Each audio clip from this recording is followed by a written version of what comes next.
God put Satan in charge.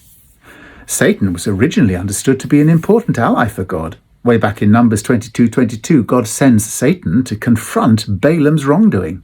In Chronicles 21:1, God sends Satan to punish David for disobedience. In Job, God chats to Satan to find out if she has uncovered anyone who's pretending to be good, but in fact who's false. In Zechariah, Joshua is on trial before God and Satan is the prosecutor. In the Gospels, Satan is described as doing his or her allotted work of testing people's morality, putting Jesus through his paces in the desert. In Luke 22:31, Satan checks first with Jesus if he is allowed to test the disciples, just to see how authentic their faith really is. Jesus consents, and we witness how they all betray Jesus. So, Satan, as described, has a pretty weighty task. As an investigator, a gatherer of evidence, an exposer, and ultimately an accuser. What God admires about Satan is that he is not a yes person, an obsequious worshipper, a fawner, rather one that's willing to have a barney with the divine. Call God out, take God to task, call a spade, and have it out. All of it out. No holes barred.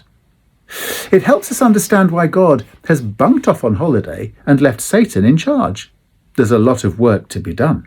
So many people claim to be Christian, religious, holy and loving, talking about God and Jesus, claiming the Bible is God's word despite its toxic contents. They form a formidable lynch mob who trawl social media ready to spread their hatred, leave threatening and abusive messages, spread bigotry and prejudice, and sanctimoniously believe that they are superior to all others because they believe they are God's chosen.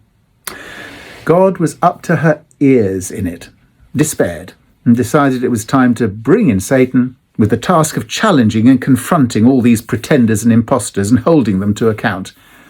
Of course, it's too big a job for Satan alone, and so she has enlisted many helpers, just ordinary people from every faith, culture, background and philosophy. People who are free thinkers, questioners, protesters, activists, dissenters, mavericks, pains in the neck, nonconformists, rebels, revolutionaries, and not forgetting all the heretics. People who are quick to spot a fraud, a prevaricator, a gobbledygook spreader, a humbug twister, a dissembler and a manipulator who harm people with their God talk, Bible banter and religious rhetoric.